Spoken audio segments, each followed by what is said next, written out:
திருச்சிற்றம்பலம். கைத்தல நீரை கண்ணி அப்பம் மூடவர் பொறி கப்பிய கரிமுகன்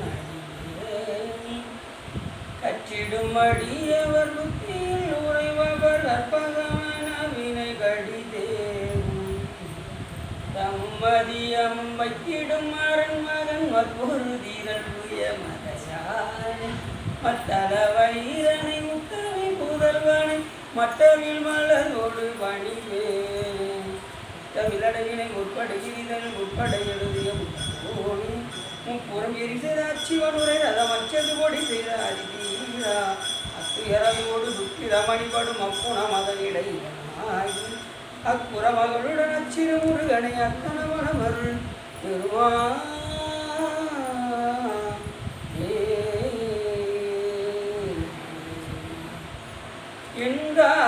எனக்கருள் தந்தையும் நீ பிந்தாகுலமானவு ஈதனையாள் தந்த கதிவேலவனே உமையாள் மைந்தா குமரா மறைநாயகரே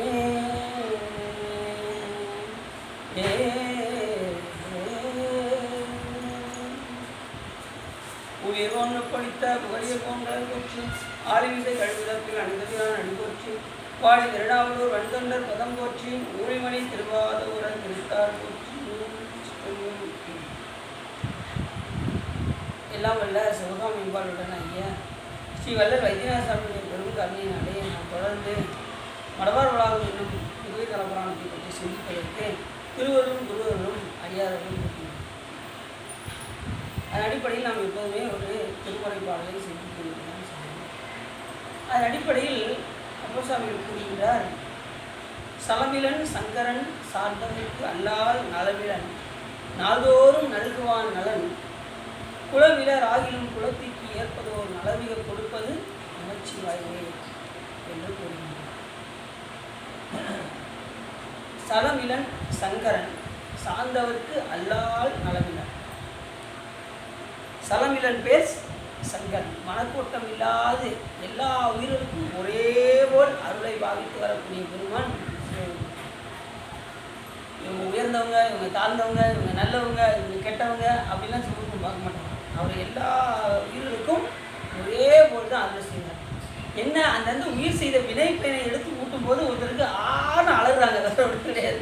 ஒருத்தருக்கு துன்பப்படுறாங்க, என்ன காரணம்? சிவபெருமான் வேலைக்கு நான் துன்பம் கொடுக்காரு, அவர் துன்பம் கொடுக்க நினைப்பாரா? அதுவும் கிடையாது.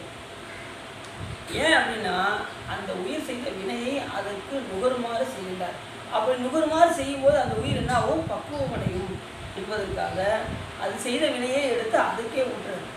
சிலர் சொல்லுவாங்க, அப்பா செஞ்ச பாவம் பிள்ளைக்கு அப்படியே வந்துருச்சுங்க அப்படிம்பாங்க. பார்த்துருக்கீங்களா? அப்படி வருமா சுவா? வரவே வராது.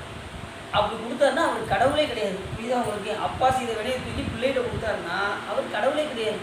அப்படி யாரும் கடவுளை ஒத்துக்கிட மாட்டாங்க. அப்படி செய்யவும் மாட்டார் சாமி. ஏன் அப்படின்னா அவரவர் வினைவழி அவரவர் வந்தார். இப்போ உங்களுக்கு காய்ச்சல் அடிக்க நான் அடிக்க மருந்து சாப்பிட முடியுமா? சொல்லுங்க பார்ப்போம். அப்போ அவரவர் வினைக்கு அவங்க முதல் மருந்து சாப்பிடணும். உங்களுக்கு காய்ச்சல் அடித்தா நீங்கள் தான் மருந்து சாப்பிடணும். அப்படின்னா தான் உங்களுக்கு குணமாகும். அதே போல் அவரவர் செய்த வினையை எடுத்து சிவபெருமான் என்ன பண்ணுறாரு? அவரவர்களுக்கு ஒன்று வினை செய்கிற ஒரு ஆள், அதுதான் உயிர். வினை செய்கிற ஒரு ஆள், வினைன்னு ஒன்று இருக்குது, வினை ஒன்று இருக்குது, வினை செய்யக்கூடிய உயிர் ஒன்று இருக்குது, அதை எடுத்து ஊட்டக்கூடிய இறைவன் ஒருவர் உண்டு, அப்புறம் இந்த வினைக்குரிய பயன் ஒன்று உண்டு. இந்த நாலு எப்பயுமே உண்டு. சித்தாந்தம் சொல்லும். அப்போ சிலர் சொல்லுவாங்க, இந்த கடவுள் இல்லைன்னு சொல்கிறவங்க அவங்களுக்குலாம் நம்ம என்ன சொல்லணும் அப்படின்னா, ஒரு புண்ணியம் வருதுன்னா அவங்களுக்கு எப்படி தானாக வந்து சேரும்? வினை என்பது ஒரு ஜடம், அதுக்கு அறிவு கிடையாது. அது எப்படி தானாக வந்து இது நம்மகிட்ட வந்து சேரும்? சொல்லுங்க பார்ப்போம். அப்போ ஒரு பேரறிவுடைய பொருள் தான் என்ன செய்யணும்? அதை எடுத்து நுகர செய்ய முடியுமே தவிர தானாக வந்து அதை வந்து வினை பயன் நம்மளை வந்து சாராது. ஏன்னா அது வந்து அறிவற்ற ஜடம். நீங்கள் ஒரு தர்மம் பண்ணுறீங்கன்னா அது எப்படி தானாக வந்து உங்களுக்கு பயனை தரும்? அதை எடுத்து ஊட்டக்கூடிய ஒரு ஆள் இருந்தால் தான் அதோடைய பயனை தரும், இல்லைன்னா தரவே தராது. அப்படி சொல்கிறாரு, சலவிலன் சங்கரன் சார்ந்தவருக்கு அல்லால் நலவில்லை. அவரை சாராதவர்களுக்கு சிவபெருமான் நலத்தை எப்படி நல்குவார்? அவர் வந்து எப்படிப்பட்டவர் அப்படின்னா எல்லா உயிருக்கும் ஒரே போல தான் பாவிக்கிறாரு. ஆனால் தன்னை சார்ந்தவர்களுக்கு என்ன செய்கிறாரு? நலத்தை விளைவிக்கின்றார். அந்த பாட்டில் கூட சொல்றாரு, முன்னம் அடியே நறியாமையினாள் இதன்னை நடிந்து முடக்கிட பின்னை அடியே உமக்காடும் பட்டேன் சுடுகின்றது சூளை தவி தருளா. முன்னம் அடியே நரி அதை சொல்லும்போது தன்னை அடைந்தார் வினை தீர்ப்பதன்றோ அடையாயவர் தம் கடனாவதுதான் அண்ணனையார் அதிகை கெடில விரட்டான துறையம்மானே என்று சமையல். தன்னை அடைந்தார் வினை அடையாத வினையில சாமி என்ன செய்வார், கொஞ்சம் ஒதுக்கி வச்சிருப்பாரு. தன்னை அடைந்தவர்களுக்கு தன்னை சார்ந்தவர்களுக்கு சிவபெருமான் நடத்தி விளைவிப்பார். தன்னை அடைந்தால் வினை தீர்ப்பதென்றோ தாயாயவர் தம் கடன் ஆவதான். சிவபெருமானுக்கு மிகப்பெரிய கடன் என்ன அப்படின்னா தன்னை அடைந்தவர்களுக்கு நலத்தை விளைவிக்க வேண்டும் என்பது சிவபெருமானுக்கு மிகப்பெரிய வேண்டும். தன்னை அடைந்தால் வினை தீர்ப்பதென்றோ தலையாயவர் தம் கடன் ஆவது. சார்ந்தாரை காத்தல் தலைவர்தம் கடன். யார் சிவபெருமானை சார்ந்திருக்காரோ அவரை காப்பது யாருடைய கடன்? சிவபெருமானுடைய கடன். மழுவான் வளநீந்தி மறைவோதி மங்கை பங்கா தொழுவாரவர் துயராயின தீட்டல் உன தொழிலே. சிவபெருமானுக்கு தொழிலே எதுனா அவரை யார் சார்ந்திருக்காங்களோ அவங்களுக்கு என்ன செய்வாரா? மழுவான் வளநீந்தி மறைவோதி மங்கை பங்கா தொழுவாரவர் துயராயின. அவருடைய துன்பத்தை நீக்குவது சிவபெருமானுக்கு மிகப்பெரிய ஒரு தொழில். அதை நீக்கிறது அவருடைய தொழில். அப்போ அவரை சார்ந்தோம்னா நமக்கு என்ன வராது? எந்த துன்பமும் வராது. ஆனால் ஞானிகள் என்ன பண்ணாங்க, எனக்கு என்ன வேணாலும் முடியா, எனக்கு எத்தனை விதமான துன்பம் வந்தாலும் வரட்டும். ஏன் அப்படி துன்பம் வரட்டும்னு சொல்கிறாங்க அப்படின்னா சிவபெருமானை நினைந்தோம் என்று சொன்னால் நமக்கு துன்பம் தெரியாது. நமக்கு துன்பம் கஷ்டமாக தெரிஞ்சிச்சுன்னா நம்ம இன்னும் சிவபெருமானை முழுமையாக நம்பலன்னு நல்லா தெரிஞ்சுக்கணும். ஏதோ போகிறோம் கோயிலில் போய் சாமி போடுறோம் அப்படின்ட்டு இருக்கவே தவிர, ஆனால் வினை துன்பம் வரும்போது நம்ம என்ன நினைக்கணும் அப்படின்னா எல்லாம் சிவபெருமான் திருவிழான்னு நடக்கும். எப்படி நன்மை செய்யும் போது நமக்கு ஒரு இன்பம் விளைவிக்கும் போது நம்ம எப்படி மகிழ்கின்றோமோ அதே போல் இன்பம் வரும் காலத்திலும் நாம் அதே பவனோடு. இப்போ ராமபிரான் இருக்கார்ல, அவர் உனக்கு பட்டாபிஷேகம் அப்படின்னாங்க. அவருக்கு சந்தோஷமே படலை. அப்படியா அப்படின்னாரு. இப்போ நீ 16 வருஷம் வனவாசம் போகணும் அப்படின்னாங்க. அப்பயும் அதே பவனில் தான் இருந்தார். இது அவங்களுக்கு அப்போ எந்த நிலையிலும் மகிழ்ச்சி வந்தாலும் துன்பம் வந்தாலும் ஒரே போல பாதிக்கக்கூடிய தன்மை நமக்கு வரும். அப்படி வந்தால் இருவினை ஒப்பு என்கின்ற தன்மை நமக்கு வரும். இருவினை ஒப்புனா நல்வினையும் தீவினையும் ஒரே சமநோக்கோடு பார்க்கின்ற அது வந்துச்சுன்னா நமக்கு மலை பரிவாகம் ஆகும். மலை பரிவாகம் எப்படி ஆகும்? சிறிது சிறிதாக நம்மளுடைய ஆணவ மூலமானது தேய்ந்து கொண்டே வரும். அப்படி தேய ஆரம்பிச்சுன்னா அடுத்து என்ன வரும்? சத்தினி பாகம் பண்ணும். அருள் வீழ்ச்சியாக ஆகும். அருளுடம்பாக மாறும். அடுத்து என்ன ஆகும்? ஞானம் கைவிடும். ஞானத்தினால் சலமிலன் சங்கரன் சார்ந்தவர்க்கு அல்லால் நலமிலன். மற்றவர்களுக்கு எப்படி சிவபெருமான் நலத்தை வழங்குவார்? அவரை சார்ந்தவர்களுக்கு மற்றவர்கள்லாம் அப்படி லைனில் நிற்கும். அடுத்து ஒவ்வொரு உயிரையாக சாமி என்ன பண்ணுவார்? தன்னை அடைகின்ற உயிரை பார்த்து பார்த்து அந்த உயிர் இந்த உலகத்தில் உழல விட்டு எல்லாம் துன்பப்பட்டது கடைசி தான் யார்கிட்ட வருவாங்க? சிவபெருமான்ட்ட சத்த கேன்னு சத்தம். கடைசி நேரத்தில் ஒரு துன்பம் வரும்போது சிவபெருமானை நோக்கி விடுவாங்க. அது வரைக்கும் சாமிகிட்ட வரவே மாட்டாங்க. சில பேர் தான் இங்கே வர முடியும். இப்போ சிவன் கோயிலுக்கு போங்க, அங்கே கூட்டம் கொஞ்சம் கம்மியாக தான் இருக்கும். ஆனால் பெருமாள் கோயிலுக்கு போங்க கூட்டம் அதிகமாக இருக்கும். ஏன் இங்கே ஆள் கம்மியாக வராங்க அப்படின்னா ஞானம் சில கொஞ்சம் உயிர்களுக்கு தான் வரும். எல்லா உயிர்களுக்கும் ஞானம் உடனே வந்துடாது. அதனால தான் சிவன் கோயிலுக்கு ஆள் கம்மியாக வராங்க. ஆனால் அந்த காலத்துலாம் சிவன் கோயிலும் தான் அதிகமாக இருந்திருக்காங்க. அது மாதிரி காலப்போக்கில் இது வேறு எங்கேக்கிட்டே போய்கிட்டு இருக்கு. சரி, அதை பற்றி ஒன்றும் பிரச்சனை இல்லை. ஆனால் எல்லா இடத்துக்கும் போனாலும் கடைசி எங்கே வருவாங்க? எந்த தெய்வத்திட்ட போனாலும் கடைசி முடிவில் நாடும் நகரமும் நல்திரு கோயிலும் தேடி திரிந்து கடைசி சிவபெருமான் என்று இங்கே வந்து பாடி பணிவார். பணிந்தபின் கூடிய நெஞ்சத்து கோயிலாக சிவபெருமான் அந்த உள்ளத்திலே வீட்டிருக்கு. சரி, அப்படி இருக்கும்போது சலமிலன் சங்கரன் சார்ந்தவர்க்கு அல்லால் நலமிலன் நாள்தோறும் நல்குவான். அப்படிப்பட்ட உயிர்களுக்கு என்ன செய்வானா? அன்றாடம் நாள்தோறும் நலத்தை நலத்தை வழங்கி கொண்டே இருப்பார் சிவபெருமான். நாள்தோறும் நல்குவான் நலன் குளமிடர் ஆகிலும் குலத்திற்கு ஏற்பவோர் நலமிட கொடுப்பது அமைச்சிருவார். அந்த குலத்திலவே ஆகுமாம் குணம்னு ஒரு படம். அந்தந்த குலத்து ஒருத்தர் உயர்ந்த குலத்தில் இருப்பார், ஒருத்தர் தாழ்ந்த குலத்தில் இருப்பார். உயர்ந்த குலத்தில் வழிபட்டு விட்டாலும் சிவபெருமான் அருள் செய்வார். தாழ்ந்த குலத்தில் இருந்தாலும் இவன் உயர்ந்த குலம், நான் இவனுக்கு தான் அருள் செய்வேன், நீ ரொம்ப தாழ்ந்த குலம், நான் உனக்கு அருள் செய்ய மாட்டேன் அப்படின்லாம் சிவபெருமான் சொல்ல மாட்டார். உதாரணத்துக்கு ஒரு கதை சொல்கிறேன். ஒரு முனிவர் இருந்தார். அவர் என்ன பண்ணார், தியானம் பண்ணிட்டு இருக்கார். அந்த நேரத்தில் ஒரு சொறி நாய், என்ன நாய், அது பக்கத்துலேயே அப்படி உலாயிக்கிட்டே இருந்துச்சு அந்த முனிவர் பக்கத்தில். திடீர்னு ஒரு ஓநாய் வந்து அதை துரத்திக்கிட்டு வந்துச்சு அந்த சொறி நாய். முனிவர் பக்கத்தில் வந்து நடுநடிக்கு, சாமி எனக்கு ஏதாவது பண்ணுங்க அப்படின்னு. உடனே அவர் கமண்டலத்தில் உள்ள அந்த நீர் எடுத்து தெளிச்சார். தெளிச்சது அது வந்து ஓநாயாக மாறியது. அந்த சொறி நாய் என்ன மாறிடுச்சு, ஓநாயை மாதிரி அதை விரட்டி அந்த ஓநாயை விரட்டி ஓட்டிடுச்சு. ஓட்டினதும் அந்த ஓநாயை பார்த்து ஒரு புலி வந்துச்சு அதை கடிக்கிறதுக்கு. மறுபடியும் இந்த தியானம் பண்ணிக்கிட்டு இருந்தார் அந்த முனிவர். இவர் பக்கத்தில் வந்து அப்படி நடிக்கிட்டு சாமி சாமி அப்படின்றது. உடனே மறுபடியும் அவர் என்ன பண்ணார், கமண்டலத்தில் நீர் எடுத்து போய் தெளிச்சாரு, புலியாக மாறியது. உடனே இந்த புலி வந்து அதை போய் துரத்தி விரட்டி அடிச்சிருச்சு. இப்போ அந்த புலியை பிடிக்கிறதுக்கு எது வந்துருக்கும், யானை வந்தது. யானை வந்தது இது என்ன ஆயிடுச்சு, பயந்து மறுபடியும் முனிவர்கிட்ட போச்சு. இவர் வழக்கம் போல் அந்த கமண்டல நீரை எடுத்து தெளிச்சாரு, இது யானையாக மாதிரி துவக்கி வந்துச்சு. இப்போ யானையை பிடிக்கிறதுக்கு எது வந்தது அப்படின்னா சிங்கம் வந்தது. சிங்கம் காட்டுக்கே ராஜா. அது எப்படி இருக்கும், அது யானை வந்தாலும் விடாது, எது வந்தாலும் விடாது, பாஞ்சு என்ன செய்யும், அதை ஒரு வழி பண்ணிடும். கடைசி சிங்கம் வந்தது பாருங்க. உடனே மறுபடியும் வந்து சாமி பக்கத்தில் வந்து அந்த முனிவர் பக்கத்தில் வந்து சாமியை காப்பாற்றினாங்க. உடனே கமண்டலை தெரிவித்தார். இது சிங்கமாக மாறி அதை அடித்து விரட்டி ஓட்டிடுச்சு சிங்கத்தை. அப்பாட எப்படி இருந்த நம்ம காட்டுக்கே ராஜா ஆகிட்டோம். அதுக்கு ஒரு எண்ணத்தை பாருங்க. ஆனால் குளம் என்ன குளம், இழிந்த குளம், நாய், சொறி நாய். ஆனால் எப்படி இருந்தது, உயர்ந்த குளத்தில் சாமி முனிவர் என்ன பண்ணார், உயர்ந்த குளத்தில் கொண்டு போய் என்ன செஞ்சார், படுத்து அதை உயர்ந்த குளத்தில் வைத்தார். அதுக்கு சிங்கமானதும் நம்ம காட்டுக்கே ராஜாவாயிட்டோம். இனிமேல் நம்மளை மாதிரி ஒரு ஆள் யாராவது போய் அங்கே போய் முனிவர்கிட்ட போய் அதுவும் ராஜாவாக வந்துருச்சுன்னா நமக்கு வந்து என்ன ஆயிரும், துன்பமாக வந்துடும் அப்படின்னு சொல்லிட்டு முதல்ல அந்த முனிவரை ஒரு வழி பண்ணிடணும், கொன்றணும் அப்படின்னு சொல்லி முடிவு பண்ணிச்சு.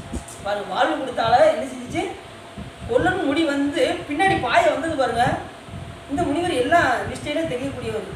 பார்த்தது என்ன பண்ணாரு, அட நாயே, அட சொறி நாயே, உனக்கு வாழ்வு கொடுத்த மாதிரி அப்படின்னு சொல்லி மறுபடியும் சொறி நாயே ஆக்கி உட்கார வச்சுட்டாரு. அப்போ எந்த குளம், அந்த அதுக்குரிய தன்மை அதுக்குரியது வருது பார்த்தீங்களா. அப்போ எந்த குளத்திலராக இருந்தாலும் அந்த குளமிலராகிலும் குளத்திற்கேற்பதோ நலமிக கொடுப்பது.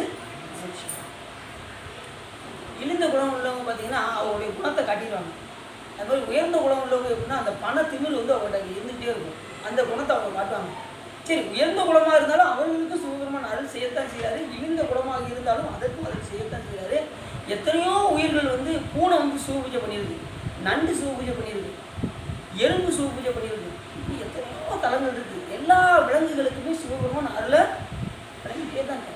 அது விலங்கு பிறவி, இதுக்கு அஞ்சறிவு தான் இருக்குது. இதுக்கெல்லாம் நான் அருள் செய்ய மாட்டேன் அப்படின்னா சிவபெருமான் சொல்லவே மாட்டேன். அவர் எல்லா உயிர்களுக்கும் ஒரே ஒரு அருளைத்தான் வழங்கிக்கொண்டே இருக்கிறார். நல குளமிலர் ஆகிலும் குளத்திற்கேற்பதோ நலமிக கொடுப்பது. திருநாளை போவாரடியார் எப்படி இருந்தார், இழிந்த ஜாதியில் இருந்தார். நம்மளாம் சிவபெருமான் அலைய முடியுமான்னு கூட நினச்சிட்டு இருப்பார். கோயிலுக்குள்ளே விட மாட்டாங்க அந்த காலத்தில். அப்படி வெளியிலிருந்து சாமி வழிபாடு பண்ணுவார்.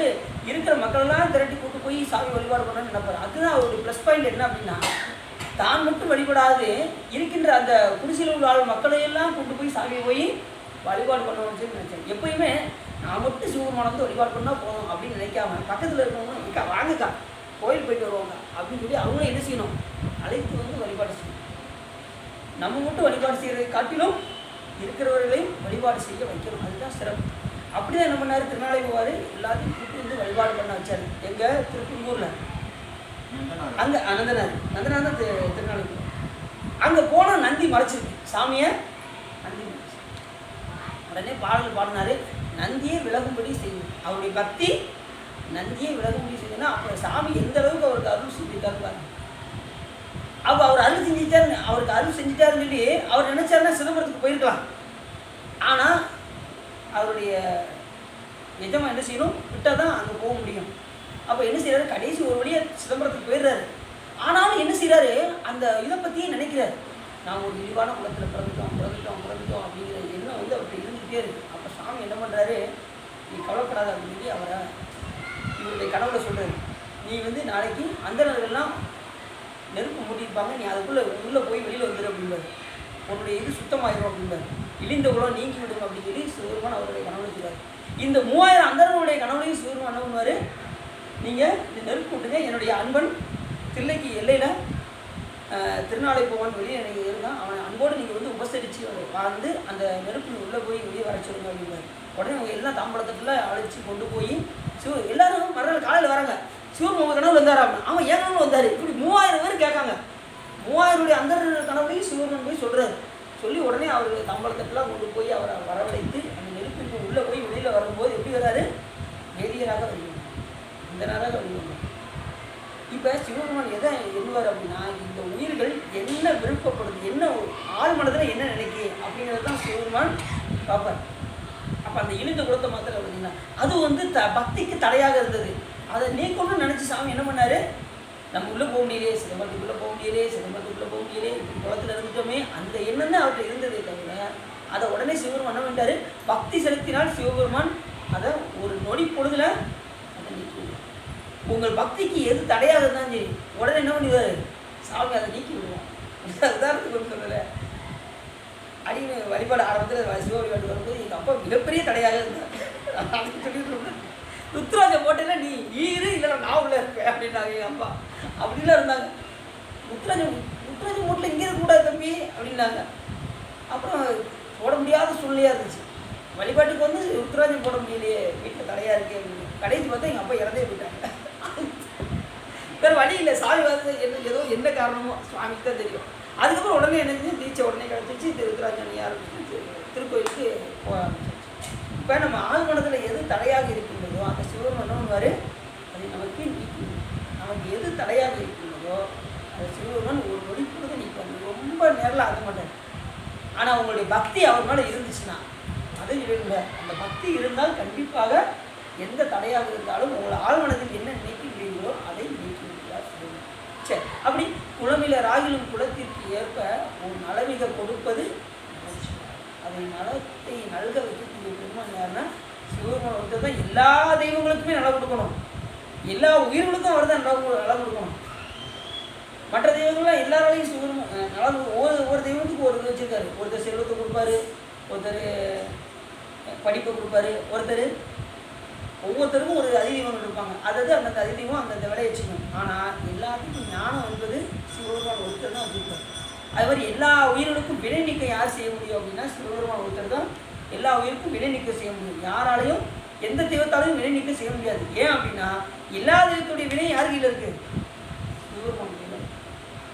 பெருமாளே மறுபடியும் பிறப்பார், பிரம்மாவே மறுபடியும் பிறப்பார், எல்லா தெய்வமே மறுபடியும் பிறப்பு உண்டு. ஆனால் சிவபெருமானுக்கு பிறப்பு முடியாது. பிறப்பு இறப்பு கடந்தாதமை ஆண்டானை அவாவில்ல கல்வினேனை அப்படின்னு மாணிக்கவாசகர் சொல்லுவார். பிறப்பருக்கும் விஜயகம் மாய பிறப்பருக்கும் மன்னன் நம்ம சிவபெருமான். எல்லா ஏன்னா அந்த அடையாளங்களில் சிவபெருமான் ஒருத்தருக்கு வந்து வேறு எந்த தெய்வத்துக்கும் கிடையாது. எல்லா மக்களும் ஒத்துக்கொள்ளக்கூடிய ஒரு தெய்வம் எது அப்படின்னா சிவபெருமான் ஒருத்தர்.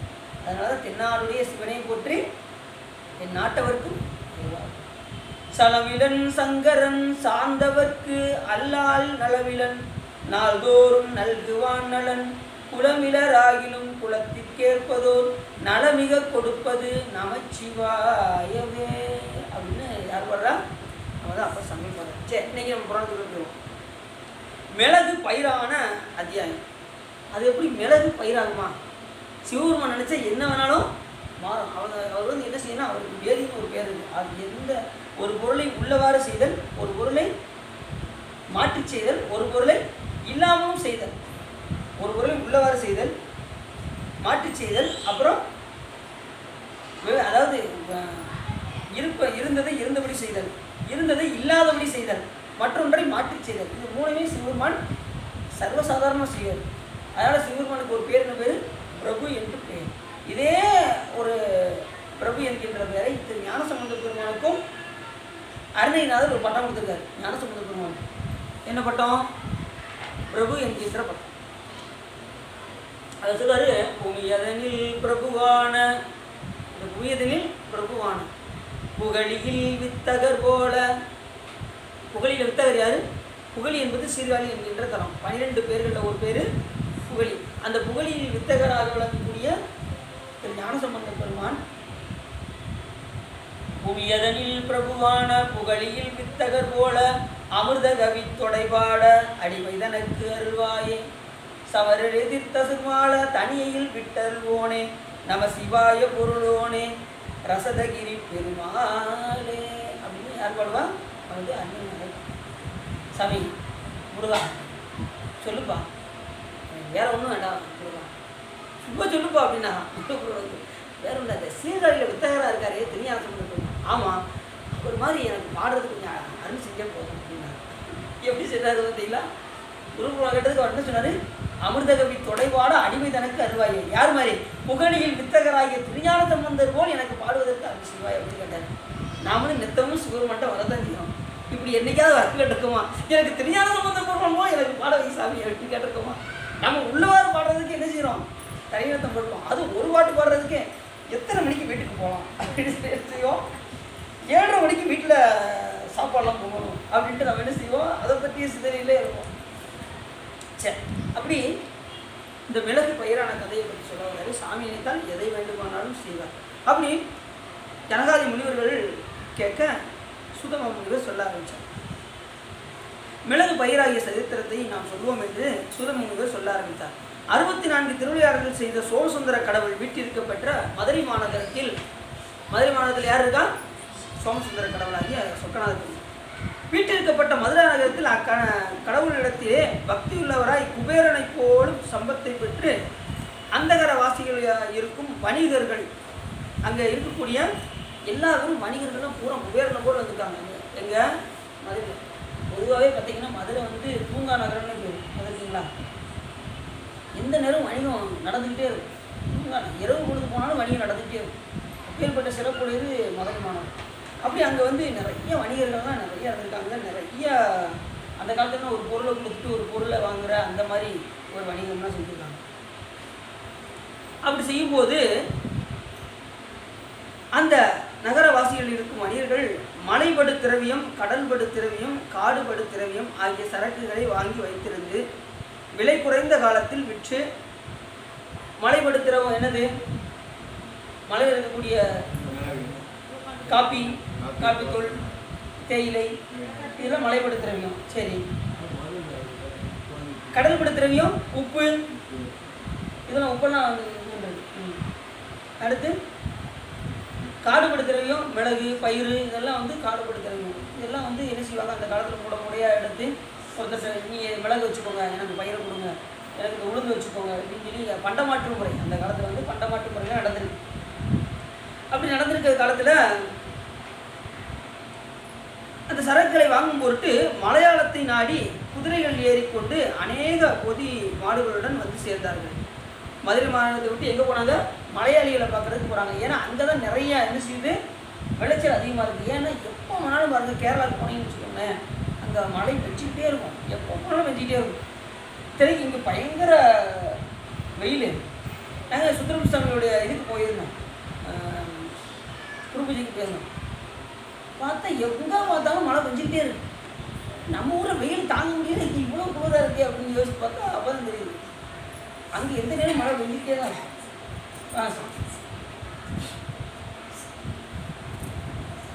அப்படி அவங்க சரக்கெல்லாம் வாங்கி கொண்டு மலையாளத்தை நாடி குதிரைகள் ஏறிக்கொண்டு அநேக பொதிகை மாடுகளுடன் வந்து சேர்ந்தார்கள். பொதிகை மாடு ஏறிட்டு வந்து சேர்ந்தார். அந்த மலையாளத்தில் உள்ளவர்கள் என்ன கஷ்டம் வந்தாலும் அருள், அறம், வாய்மை முதலிய நற்செய்கை தவறாமல் இருப்பார்கள். அந்த மலையில் எப்படி இருப்பாங்கன்னா அருள், அறம், வாய்மை முதலிய நற்செய்கை தவறாமல். வாய்மைன்னா உண்மையே பேசணும், பொய்யே அப்படி வாழணும். வாழ்ந்தான் வாய்மை காத்த வேளாளர்கள்னு சொல்லி ஸ்டேட்ல சொல்லி பெரிய புராணத்தில் வரும். நம்ம காஞ்சி மாநகரத்தில் இருக்கிட்ட நம்ம திரு ஆலங்காடுக்கு பாருங்க, ஆலங்காடு பக்கத்தில் உள்ள ஊரில் பார்த்தீங்கன்னா அந்த வேளாளர்கள் இந்த நீரிக்கு நீர் வெடிக்காத அப்படிம்பாங்க பார்த்துருக்கீங்களா? அந்த நீர் என்பவர் என்ன பண்ணுவா, 2 பேருக்கு கல்யாணம் ஆகிருக்கும், மனைவி இறந்து கொள்வாள். இறந்தவ என்ன பண்ணுவா, எப்படியாவது கணவனை பழி வாங்கணும்னு நினைப்பான் அந்த நீதிங்கிறவன். உடனே என்ன பண்ணுவா, அந்த நீதியானவ அவள் இறந்து போனவ பேயா வந்து என்ன பண்ணுவா, அது எப்பயும் போல உள்ளவங்களாம் வந்து அந்த வேளாளர்கள் இருக்கிறவங்கள்ட்ட என் கணவரோட என்னை சேர்த்து வைங்க, அவன் இறந்து போயிட்டான், நான் உடனே வாழ மாட்டேன் அப்படிமா அந்த கூட அந்த அவருடைய கணவன். நான் அவங்களெல்லாம் அவருடைய இது யாருன்னு எனக்கு தெரியாது அப்படிமா. ஏன் மனைவி தான் சொல்கிறேன், நீ என்ன தெரியாதுன்னு சொல்லிக்கிட்டு இருக்க அப்படின்னு சொல்லி அந்த வேளாளர்கள்லாம் என்ன பண்ணுவாங்க, அந்த ஊரை பாதுகாக்கக்கூடிய வேளாளர்கள்லாம் ஒழுங்கு போய் குடும்பம் நடத்துப்பா அப்படின்னாங்க. என்னால் நடத்த முடியாது அப்படிமா. இப்போ என்ன செய்வான், நீலிக்கடி வெடிப்பான். நீலிக்கடி நீங்கள் வேண்டாம் ஒரு நாள் நீ ஒரு நாள் நீ கூட போய் வாழ்ந்து பாருப்பா, இல்லைன்னா நாங்கள் அத்தனை பேர் என்ன செய்வோம் தீ குளிக்கும் அப்படிம்பாங்க. அந்த வேளாளர்கள் என்ன பண்ணுவாங்க, நீ வாழ்ந்து ஏதாவது ஒன்று ஆச்சுன்னா நாங்கள் என்ன செய்வோம் இந்த தீயில குளிப்போம் அப்படின்னு சொல்லி அத்தனை வேளாளர்களும் சொல்லுவாங்க. அப்படி வாய்மை காத்த ஊரான் அந்த ஊர். அதுபடி இவன் என்ன செய்வான், அந்த நீலியானவ அவனை கூப்பிட்டு போய் பொண்ணே போடுவான். பொண்ணு போட்டதும் ஆகா தவறிட்டோமே அவன் சொல்லி நம்ம கேட்கலையே அப்படின்னு சொல்லி அத்தனை வேளாளர்கள் என்ன செய்வாங்க, நெருப்புல இன்னும் பார்த்தீங்கன்னா அந்த ஊரில் போனீங்கன்னா இருக்கும். இதுக்கு பக்கத்தில் நம்ம திருவாலங்காடு பக்கத்தில் வாய்மை காத்த வேளாளர்கள் உண்மையே பேசுவாங்க, பொய் சொல்லவே மாட்டாங்க. சொன்ன வாக்க தவறாமல் அதை செஞ்சிருவாங்க. உயிரை விட்டுருவாங்க. அப்படி இருந்திருக்காங்க அந்த காலத்துல. இப்பெல்லாம் சர்வசாதாரணமாக பொய் சொல்கிறாங்க. காலையில் எந்திரிச்சதுமே பொய் தான். காலையில் பொய், மதியம் பொய், இரவு பொய். காலையில் ஃபோன் வந்தோடனே எத்தனை பொய் இந்த வந்துக்கிட்டே இருக்கீங்க, அப்போதான் இப்போ குளிக்க போயிருப்பாரு. இந்த வந்துக்கிட்டே இருக்கீங்க பாங்க, குளிக்க அப்போதான் போயிருப்பாங்க. எத்தனை பொய் சொல்ல வேண்டியிருக்கு காலையில் எந்திரிச்சதும். திடீர்னு வேலைக்கு போன் போடுவாங்க. உங்க பக்கத்துல பாருங்க வந்துகிட்டு இருக்கேன் அப்படிம்பாங்க. அவர் 1 மணி நேரம் வெயிட் பண்ணி பார்த்துட்டு இருப்பாரு. இவர் அப்போதான் தூங்குறத விட்டு எந்திரிச்சிருப்பாரு. எந்திரிச்சு குளிச்சு சச்சு அவர் போகணும். அவர் இருக்கிறவர் என்ன செய்வார், பொறுமை வேக முடியும் போயிடுவார். போய் ஃபோன் போடுவாங்க, நான் வந்துட்டேங்க, எத்தனை மணிக்கு வந்திருக்கீங்க, 1 மணி நேரம் தானே ஆச்சு. 1 மணி நேரமா இல்லை வேற இடத்துல நான் என்னுடைய வேலையை முடிச்சிட்டேங்க அப்படின்ட்டுருவாங்க. கடைசி சில பேர் பொறுமை தாங்க முடியாமல் வேற இடத்துக்கு போயிடுவாங்க. அப்படிலாம் இருக்குது சூழ்நிலை. சிலவர் வந்து பார்த்தீங்கன்னா வெளியில் போயிடக்கூடாதுங்கிறதுக்காக இந்த வந்துக்கிட்டே இருக்கீங்க, அடுத்த பொண்ணு இந்த வந்துக்கிட்டே இருக்கீங்க, அடுத்த பொண்ணு எப்போ கேட்டாலும் இந்த மாதிரி ஃபோன் எடுக்கலைன்னா தான் கோவப்படுவாங்க. நல்லா கவனமாக கேட்டுங்க, ஃபோன் எடுக்கலைன்னா யாரும் கோவப்படுவாங்க. அது ஃபோனுக்கு பதில் படிக்கிட்டே இருப்போம் அப்படின்னு என்ன செய்வாங்க, பதில் சொல்லிக்கிட்டே இருப்பாங்க. இந்த வந்துக்கிட்டே இருக்கேன், எப்போ போட்டாலும் இந்த வந்துக்கிட்டே இருக்கேன், நீ எப்போதையா வருவ கடைசியாக அவங்க கடைசி நீ எப்போதையா வருவேன் உன் பக்கத்தில் வந்துட்டே அப்படின்னு சொல்லி கடைசி போய் அதில் போய் இருப்பாங்க. அது வரேன்னு வச்சுக்கோங்க, ரொம்ப போட்டுருவாங்க. இப்படி நம்ம எந்த நேரத்தில் எவ்வளோ பொய் சொல்லணும்னு நமக்கு தெரியும். பொய்மையும் வாய்மை இடத்த பொய்திருந்த நன்மையும் பயக்குமணி. ஒரு நன்மைன்னா தான் பொய் சொல்லணும் தவிர மற்ற நேரம் அதுவும் திருக்குறள் எதுக்காக இதை வச்சுருக்காருன்னா, இது வந்து உலகத்தை நீக்கி இது சிவ நல்வினைக்காக சொல்லி வச்சுருக்காரு. இப்போ கோயிலுக்கு போகிறதுக்கு ஏதாவது தடையாக இருந்துன்னு வச்சுக்கோங்க, வீட்டில் விட மாட்டேன்னு சொன்னான்னு வச்சுக்கோங்க, அந்த நேரத்தில் போய் சொல்லிட்டு நம்ம என்ன செய்யலாம், திருக்கோயிலுக்கு வந்து வழிபாடு செய்யலாம். ஒரு நன்மை பயக்குமெனில் நாம எதுக்கு எடுத்தாலும் அதையே ஒரு பொய்யை திருக்குறள்ல திருவள்ளுவர் சொல்லியிருக்காருங்க. பொய்மையும் வாய்மை இடத்த அவருக்கே பதில் சொல்றது இவரு. நன்மையும் பயக்கும் எனில் அப்படின்வாரு. அப்ப எப்படி இருக்கும் அப்படின்னா, பொய் சொல்வதை இப்போ ஒருத்தர் வந்து வெட்ட ஒருத்தர் வந்துக்கிட்டு இருக்காருன்னு வச்சுக்கோங்க.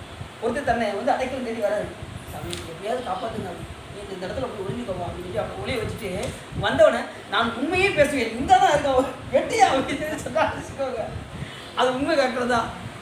எந்த இடத்துல பொய் சொல்லணுமோ அந்த இடத்துல பொய் சொன்னால் தப்பு கிடையாதுன்னு சொல்லி நல்லவே சொல்லணும். பொய்மையும் வாய்மை இடத்த பகுதிங்க நன்மை பயக்கும். இப்படி நிறைய நம்ம அருளாளர்கள் ஏற்கனவே நம்ம ஒரு கதையெல்லாம் சொல்லியிருக்கோம், நிறைய கதையெல்லாம் சொல்லியிருக்கோம். அந்த திருடர் கதையெல்லாம் சொல்லியிருக்கோம். திருடன் வந்து எப்படின்னா உண்மையே பேசியதனால் அவனுக்கு என்ன கிடைச்சிச்சு, மந்திரியுடைய பதவி கிடைத்தது. பொய் சொன்ன அந்த மந்திரிக்கு பதவி போயிடுச்சு. அந்த கதையில் பாருங்க, இவரும் ஒரு வைரக்கல் எடுத்தார், ராஜா ஒரு வைரக்கல் எடுத்தார். இந்த மந்திரி போனவன் 2ல் 1 தைக்க வேண்டாமா, ஏட்டா மந்திரி அவன் சொன்னார். ராஜா அவன் உத்தவனா 1 எடுத்துன்னு உண்மையை சொன்னான், நான் 1 எடுத்தேன், நாங்கள் 2 ஒன்று தான் எடுத்தேன், நீ 1 வச்சுட்டு 1ஐயாவது வைக்கலாமாடா அப்படின்னு 2 எடுத்து அவன் பதவி பறி போய். 2வது அவனுக்கு சிறை தண்டனை வேற. அந்த அமைச்சர் மன்னர்கிட்டே போய் சொல்லலாமா, அது எவ்வளோ பெரிய குற்றம், அதனால் அவனுக்கு தண்டனைலாம் கிடைச்சது. அது பெரிய கதை, நம்ம அதை 10 நிமிஷம் சொல்லுவோம் முன்னாடிலாம். இப்போ வந்து அதை லைட்டாக சொல்லியாச்சு, அவ்வளோதான். ஏன்னா அப்போ பொய் வந்து சொன்னால் என்ன ஆகும், நம்மளுடைய எல்லா விதமான கெட்ட குணங்களும் நமக்கு வெளிப்பட்டு விடும். நம்ம தெரியாமல் ஒரு சில கெட்ட குணங்கள் நம்ம குழுவில் இருக்கும். இந்த பொய் சொன்னது என்ன ஆகும், அம்பலமாயிடும். ரெண்டாவது, நாளைக்கு ஏதாவது உண்மையை நீங்கள் பேசினாலும் அவங்க என்ன பண்ணுவாங்க, ஆமாம் இவங்க பொய் சொல்கிறது தானே அப்படின்னு என்ன பண்ணுவாங்க, உண்மையை சொன்னாலும் அவங்க பொய்யாக ஏற்றுக்கொள்வாங்க. புரியுது அவங்களுக்கு? இப்போ பொய் தவிர்க்க. இப்போ தெரியாமல் இப்போ நீங்கள் கடைக்கு வந்துக்கிட்டே நீங்கள் பொய் சொன்னீங்கன்னா கூட அது என்ன ஆகும், அவன் இப்படி தான் ஏன் சொல்லுவான் அப்படின்னு நம்ம வேற ஆளாக பார்ப்போம் அப்படின்னு சொல்லிட்டு அவங்க வேற ஆளாக தப்புடுவாங்க. அந்த மாதிரி ஆகிடும். சரி, அப்படி அருள், அறம், வாய்மை முதலிய நற்செய்கை தவறாமல் மாதம் முன்மாறு அப்படி இருந்தால், வாய்மை காத்து இருந்தால், பொய் சொல்லாமல் இருந்தால் அந்த ஊரில் என்ன வரும், மழை வரும். கற்புடைய மங்கை இருந்தால் அந்த ஊரில் மழை வரும். அப்புறம் அரசன் நல்லாட்சி புரிந்தால் அந்த ஊரில் மழை வரும். இந்த 3 அறங்கள் இருந்தால் கண்டிப்பாக அந்த ஊரில் மழை வளங்கள் இருக்கும். அப்படி இல்லைன்னா பஞ்சம், பட்னி எல்லாமே நடக்கும். ரெண்டாவது, அந்த ஊரில் சிவபெருமானுக்கு பூசைகள் தப்பாமல் நடக்க வேண்டும். தப்பாமல் நடந்தால் அந்த ஊரில் மழை பெய்து கொண்டே இருக்கும். இந்த 4 அறங்கள் ரொம்ப முக்கியமானது. ஒன்று என்னது, மாதம் மாறி மழை வருவதுக்கு என்ன செய்யணும், பொய் சொல்லாமல் இருக்கணும், கற்புடைய மங்கி இருக்கணும், அடுத்து நல்லாட்சி நடக்கணும், சிவபெருமானுக்கு பூசைகள் தப்பாமல் நடக்கணும். இதெல்லாம் இருந்தால் மாதம் மும்மாறி மழை கண்டிப்பாக பெய்யும். இப்போ மும்மாரியா, ஒரு மாதிரி பெய்யறதுக்கு பெரிய படம் இருக்குது. ஒரு மாதிரி மழை பெய்யறதுக்கு எப்படா பெய்யும் அப்படின்னு நம்ம காத்துக்கிட்டு இருக்கோம். எந்த நேரத்தில் எந்த மாதிரி எப்படி வருங்கிறது நமக்கு தெரியல. சரி, நல்லா பாருங்க. அப்படி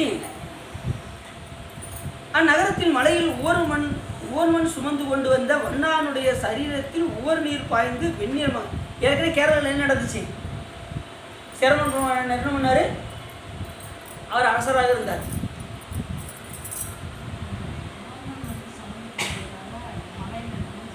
ஒரு மண் எடுத்துட்டு மண்ணா வந்தான். இவர் யானையில் வர்றாரு. யார் சேரமன் யானையில் வர்றாரு. அவர் மண்ணா என்ன செஞ்சார், அவர் இந்த துவைச்சி போட்ட அந்த ஊர் மண் என்ன ஆயிடுச்சு, ஒரு உடம்பெல்லாம் இருக்குது. அதை பார்த்ததுமே என்ன பண்ணிட்டாரு, யானையிலேருந்து இறங்கி திருநீரை நீ ஞாபகப்படுத்தினப்பா அப்படின்னு சொல்லி அவர் காலில் விழுந்தார். அரசர் வந்து மன்னனுடைய காலில் விழுந்தார், அடி பண்ணிட்டார்.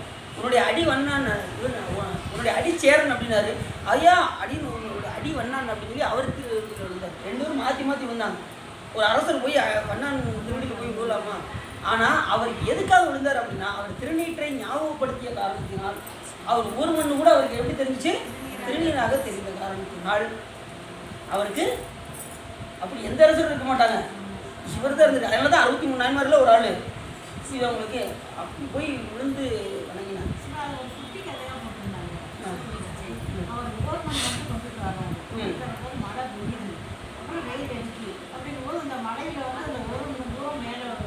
படம் அதான் அதுதான் அதுக்கு நம்ம சாட்டை நம்ம சொல்கிறோம், வேற ஒன்றும் கிடையாது. இப்போ அதுதான் சொல்கிறேன், அந்த ஓர்மன், அந்த துவைச்ச ஓர்மண் உடம்பெல்லாம் பட்டு காஞ்சதுக்கப்புறம் அப்படி என்ன தெரியுது, திருநீராக தெரியுது. திருநீர் அதைத்தான் சாட்டை நம்ம சொல்கிறோம், வேற ஒன்றும். அப்படி பார்த்தது உடனே அவருக்கு வந்து திருநீட்டை யாவப்படுத்திய காரணத்தினால அவர் அவருடைய அடிச்சேரன்னு சொல்ல, அவர் உங்களுடைய அடி வண்ணான்னு சொல்ல, 2 பேரும் விழுந்து வணங்கி மகிழ்ந்திருந்தார். அப்படிப்பட்ட அது எங்கே நடந்துச்சு, கேரளாவில். அவர் எங்கே, எந்த ஊர், கொடுங்கோளூர் என்கின்ற அது எந்த ஊர், முக்தி அடைஞ்சிடும், திரு அஞ்சைக்கலாம். அப்படிப்பட்ட என்னமோ பேசிக்கிட்டு இருக்காங்க, நினச்சிருக்காங்க. சரிண்ணா, நீ பிடிக்கீங்களா, நீ பிடிக்கீங்களா?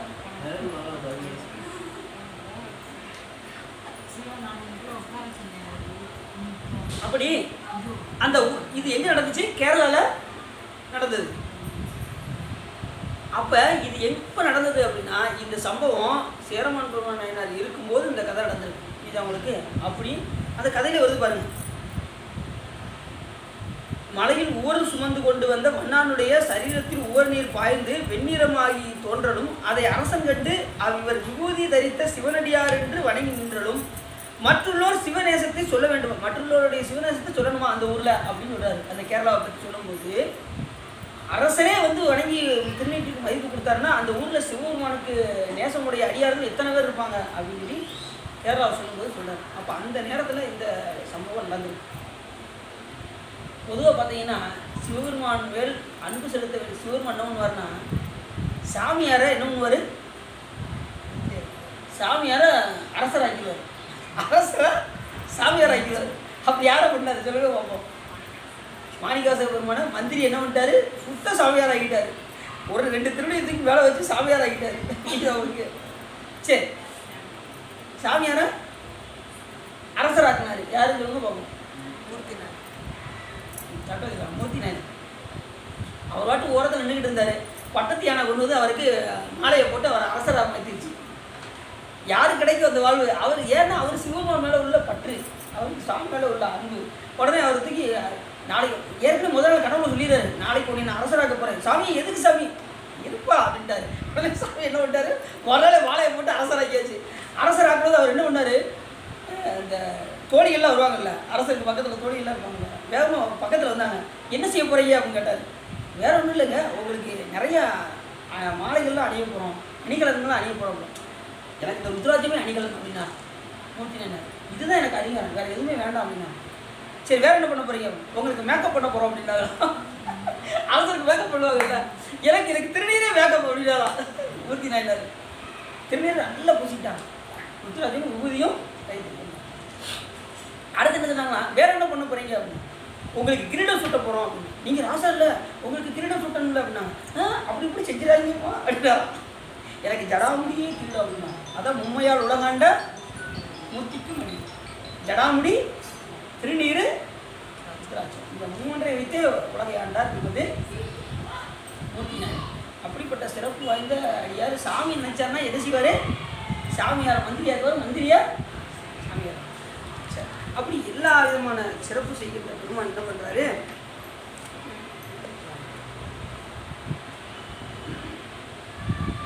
அது நிற்க மேற்கூறிய வணிகர்கள் விலை விசாரித்து லாபம் கிடைப்பனவாக பாக்கு, மிளகு முதலிய சரக்குகளை வாங்கி கொண்டு பொதுமாடிகள் ஏற்றி நடப்பித்து அந்த காலம் மாடுகள்லாம் தான் அனுசரிச்சிருக்காங்க. இப்போ தான் பஸ்ஸு, 2 வீலர்லாம் எண்ண முடியாத அளவுக்கு 2 வீலர். எங்கே வந்தால் எந்த ஒரு பதறிக்கே என்ன பண்ணிடுறாங்க? 2 வீலர்லேயே போயிட்டு வந்துடுறாங்க. அந்த அளவுக்கு நாகரிகம் வளர்ந்துச்சு. அந்த காலத்தில் மாட்டு வண்டி தவிர எதுவுமே கிடையாது. பொதி மாடு தான். அந்த மாட்டிலையும் என்ன செய்ய முடியும்? ஒரு அளவுக்கு தான் பொதி சுமத்த முடியும். அதுக்கு மேலே அதை அச்சு முறிந்து விடும். பீடிவை சாக்காடும் அச்சிரும் அப்பண்டம் சாலம் மிகுத்து பெயின் என்று வேறு வருவார். இப்படி ஒரு அளவுக்கு தான் உற்பத்தி சுமக்கும். அப்படி அந்த காலத்தில் வணிகம் பண்ணுறதுக்கு பாக்கு, மிளகு இதெல்லாம் ஏற்றி கொண்டு என்ன பண்ணுறாங்க? நேராக அப்படியே வணிகம் பண்ணுறாங்க. வணிகம் பண்ணும்போது வணிகர் விலை விசாரித்து லாபம் கிடைப்பனவாக லாபம். இப்போ வணிகர்னா என்ன செய்யணும்? ஒரு தொழில்னா அதில் லாபம் கண்டிப்பாக ஆகணும். நட்டமானா நம்ம லாபம் அந்த வேலையை பார்ப்போமா? அப்போ அதில் அதிக லாபம் இருக்கிறதுனால என்ன செய்கிறாங்க? மிளகு வியாபாரம் ரொம்ப நல்ல. நீங்கள் மார்க்கெட்டில் போகணும், மிளகுக்கு வந்து ரொம்ப சிறப்பு. அந்த வியாபாரம் ரொம்ப அதிகமாக ஓடும் மிளகு. ஏன்னா எந்த சமையல் வச்சாலும் மிளகு கண்டிப்பாக வைப்பாங்க பார்த்தீங்களா? அதனால் ரசம் வச்சாலும் மிளகு வைப்பாங்கல்ல? தெரியல, ரொம்ப வைப்பாங்க, எனக்கு தெரியல. மிளகு வைப்பாங்க. மிளகுக்கு வந்து சிறப்பு அதிகம். அப்படி பாக்கு மரங்கள் அங்கே நிறைய, பாக்குக்கெல்லாம் நிறைய அங்கே போகும்போது. ஏன்னா பாக்கு இல்லாத இடமே கிடையாது. எந்த ஒரு நிகழ்ச்சி வச்சாலும் வெத்தலை பாக்கு கண்டிப்பாக வைப்பாங்க. அதனால் பாக்குக்கு வந்து கமுகம் அப்படிம்பாங்க. அந்த மரத்துக்கு வந்து கமுக மரம். முதலில் சரக்குகளை வாங்கி பொதுமாடில் ஏற்றி நடப்பித்து கொண்டு நதிகள், காடுகள், மலைகள், ஊர்கள் பலவற்றையும் கடந்து கடைசி எங்கே வராங்க? கேரளாவிலேருந்து நம்ம புது தலத்துக்கு வராங்க. இதுதான் இங்கே தான் ஒரு பிரச்சனை ஏதோ நடக்க போகுது. இந்த இடத்துக்கு வந்துட்டாங்கன்னா ஏதோ ஒன்று நடக்கும். புதுவை தலத்திலே வந்து பொதிகளை இறக்கி மலை போல் அடுக்கி வைத்துவிட்டு சிவகங்கையில் தீர்த்தமாடி வைத்தியநாதரையும் சிவகாமி அம்மையாரையும் பணிந்து துதித்து விடைபெற்று வந்து அன்னம் சமையல் செய்து போசனம் பண்ணி இருக்கும் சமயத்தில் வைத்தியநாதர் கோயில் பஞ்சாயத்தாரர்கள் பார்த்தீங்களா? இப்போ வந்து என்ன செய்கிறாங்க? வந்து சுவாமி சிவகாமி அம்பாளையும் வைத்தியநாத சாமியையும் அந்த சிவகங்கை ஸ்தானத்திலே நீராடி விட்டு சிவபெருமானை வந்து வழிபாடு செய்யுங்க. என்ன டீ வந்துக்கிட்டே இருக்கு? இங்கே ஒரு டீ எது இருக்கு? அது செகண்ட் ரவுண்டு.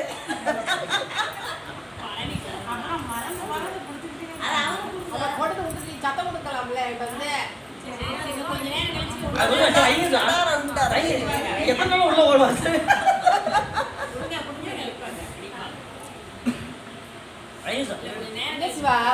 டீ குடிக்கூடாது, 2 டீ உடனே குடிக்கலாமா? பாத்தீங்களா? இது உடனே குடிக்கிற டீ இல்லை, கலைத்து குடிச்சு.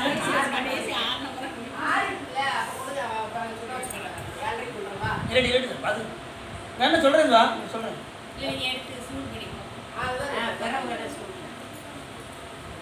ஒரு காமன் நேரம் கழிச்சு அதாவது குடிச்சு கொஞ்ச நேரம் கழிச்சு ஒரு 7:30 7:30 நம்ம 7:25 நீங்கள் முடிஞ்சிடும் ஒரு இடத்துக்கு போட்டு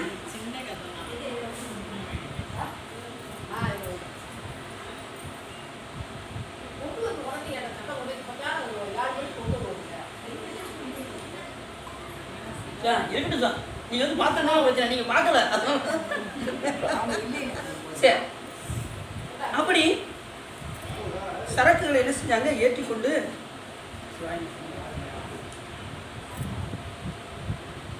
அப்படி நேரம் இங்கே வந்து வைத்தியசாமி சிவகங்கையில் வந்து வழிபாடு செய்து என்ன பண்ணுறாங்க, அந்த ஊரில் உள்ள பஞ்சாயத்துக்காரங்க இருந்திருக்காங்க அந்த காலத்தில். இப்போ பஞ்சாயத்துக்காரங்க ஆளே இல்லை. இப்போ பஞ்சாயத்து இருக்குது, பஞ்சாயத்து யூனியன் இருக்குது, பஞ்சாயத்துக்கு ஆள் இல்லை. அப்படி பஞ்சாயத்தில் உள்ளவர்கள் என்ன பண்ணாங்க, அழைக்கப்பட்டு அவர்கள் முன்னே வந்து வாணிபர்கள் எல்லாம் நின்றார். எங்க மதுரையில் உள்ள வாணிபர்கள்லாம் கேரளாவுக்கு போயிட்டு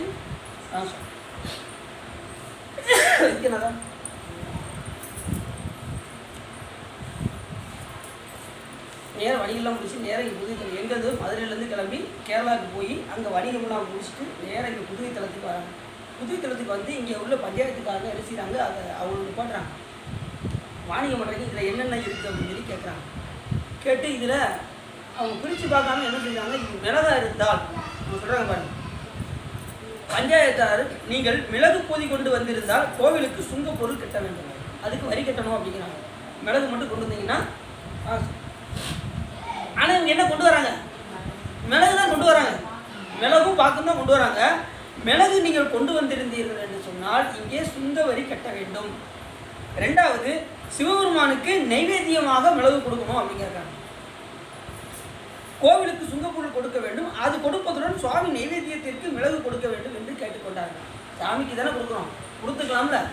உங்களுடைய ஒத்துந்தாங்க சாமிக்கு தானே நைவேத்தியம் கொடுங்க அப்படின்னு கொடுத்துக்கலாம்ல. அவங்க என்ன பண்ணாங்க, உள்ளுக்குள்ளே என்ன இருக்குன்னாங்க, மனிதர்கள் நாங்கள் மிளகு கொண்டு வரவில்லை, உளுந்து கொண்டு வந்திருக்கிறோம் என்று உங்களுடைய தீவினை பயன் காரணமாக என்ன சொன்னாங்க, முழு போய் சொன்னார்கள்.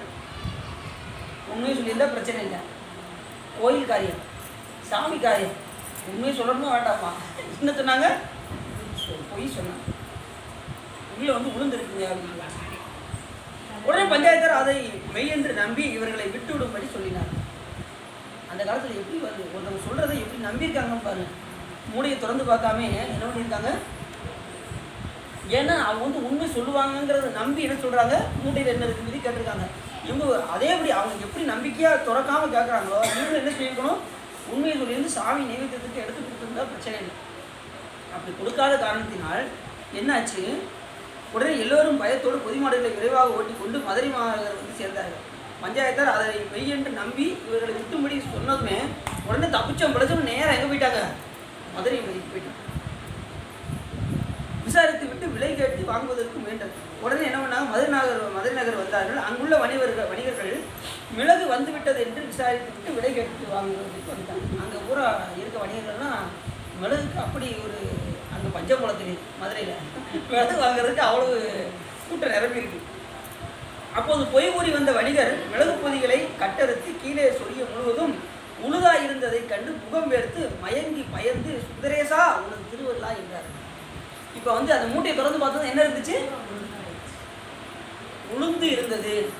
இவங்க என்ன போய் சொன்னாங்க, மிளகு தெரிந்த பிரச்சனை இல்லை, என்ன சொன்னாங்க, உளுந்து என்று சொன்னாங்க. மூட்டையை பிடிச்சா உளுந்தே இருக்கு, அங்கே மிளகு இல்லை, இவங்க கொண்டு வந்த பொருள் இல்லை.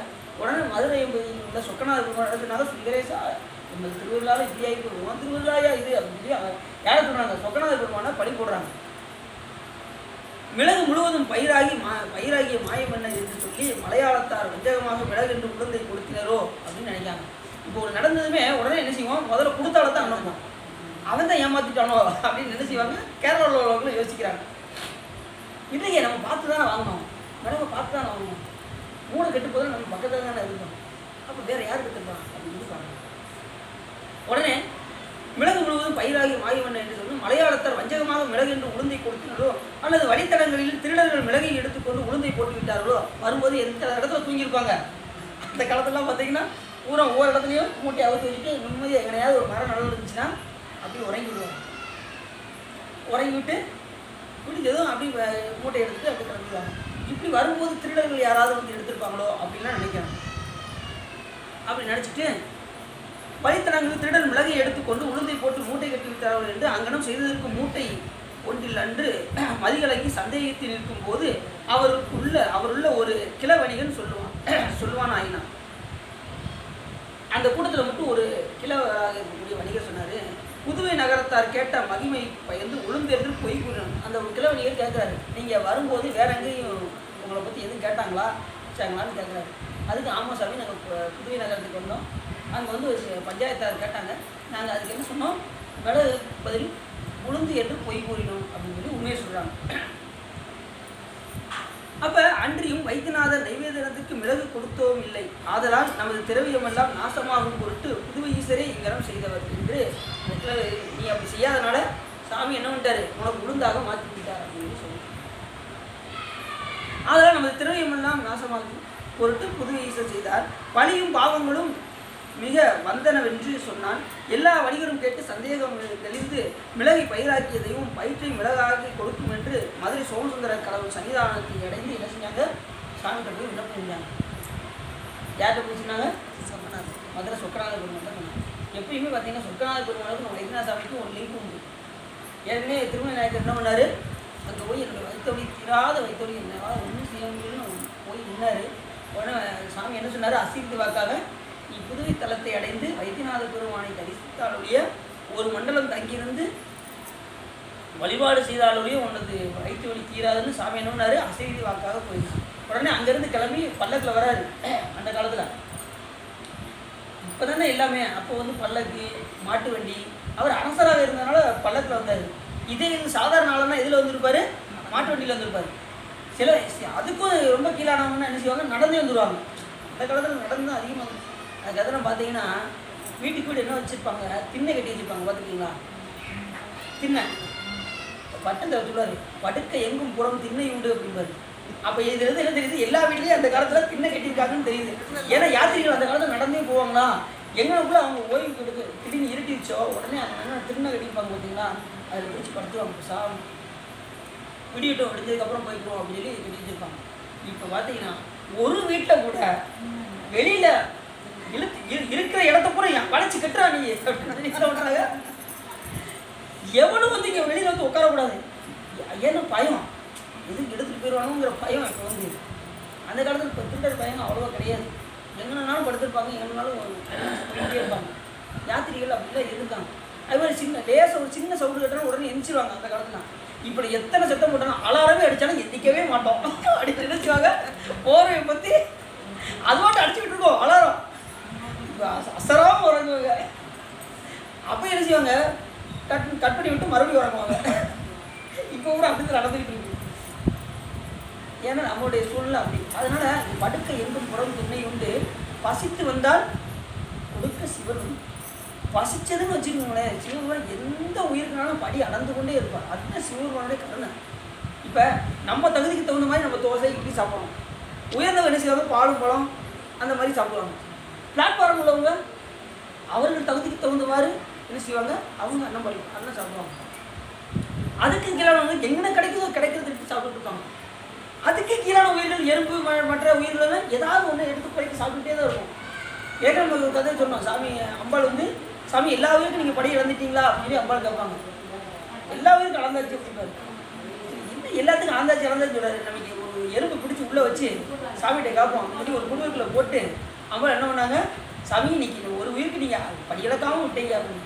என்னது நீங்கள் சொல்லிக்கிட்டாய் அப்படிப்பாரு சாமி. இல்லை சாமி நீங்கள் ஒரு உயிருக்கு நீங்கள் இன்னும் படி அளக்கலை அப்படின்னா. இன்னும் தெரியும் அப்படின்னு எல்லா உயிருக்கும் அளந்துட்டேன் அப்படின்னு சாமி. இந்த பாருங்க அப்படின்னு சொல்லி அந்த குடுவை எடுத்து நிற்காங்க. சாமிகிட்ட காமிங்க. பார்த்தா உள்ள ஒரு பருக்கையை அந்த எறும்பு சாப்பிட்டு இருந்தது. சாமியுடைய திருவள்ளால் என்ன நினச்சி அந்த குருணை எடுத்து சாப்பிட்டு இருந்தது அந்த எறும்பு. உடனே சக்தியாகிய பார்வதி தேவி பார்த்து மகிழ்ச்சி விட்டாங்க. சாமி பார்த்து மெய்யுணர்ந்து மகிழ்ச்சி விட்டாங்க. அப்படி சாமி எல்லா உயிருக்கும் கருணை பாடிக்கிறத தவிர சிவபெருமானுக்கு வேறு ஒன்றுமே தெரியாது. அவருக்கு தெரிஞ்சதெல்லாம் என்னென்னா, இந்த உயிர்களுக்கு எப்படியாவது கருணை செஞ்சுக்கிட்டே இருக்கணுங்கிறது அவருடைய வேலை. எல்லா உயிருக்கும் அருள் பாலிக்கிறது தான் அவர் வேலை. அவர் உயர்ந்தவர்கள் கிடையாது, தாழ்ந்தவர்கள் கிடையாது, நல்லவர்கள் கிடையாது, கெட்டவர்கள் கிடையாது. அருள் எல்லாம் ஒரே போல தான்.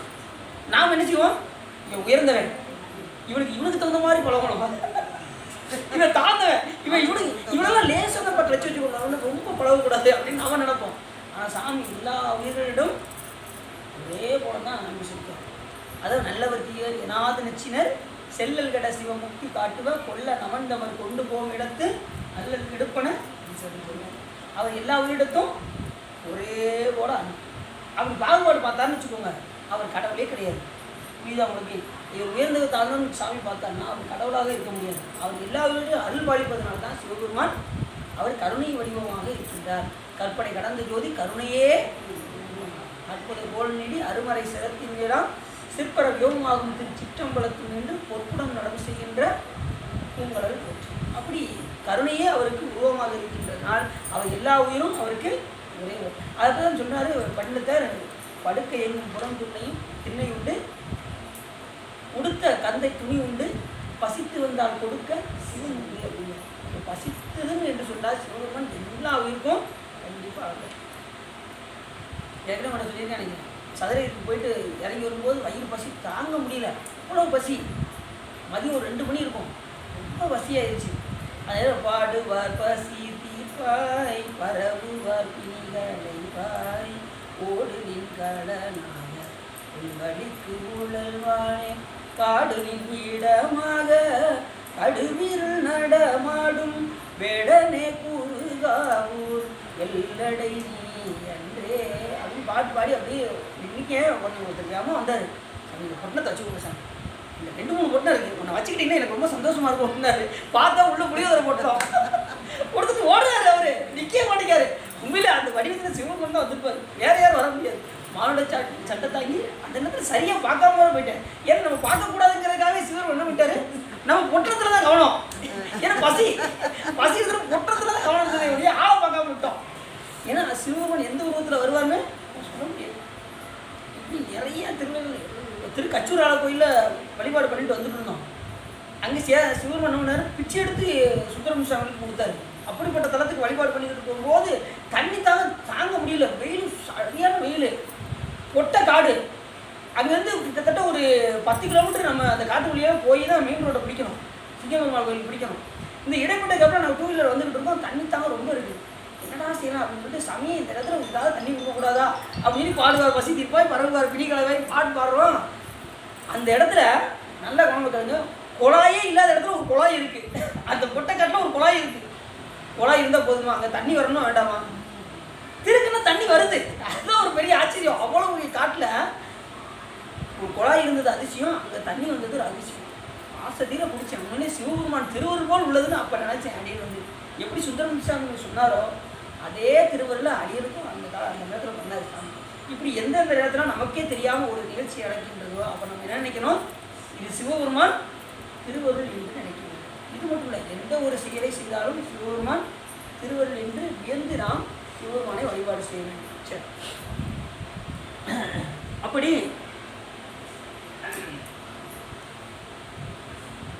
சொல்கிறாங்க. சாமிகிட்ட போய் கேட்டோம், மிளகா பயிராக்கினாரு, பயிரை மிளகாக்க மாட்டாரா பெருமான் அப்படின்னு சொல்லி அவங்க நினைக்கிறாங்க.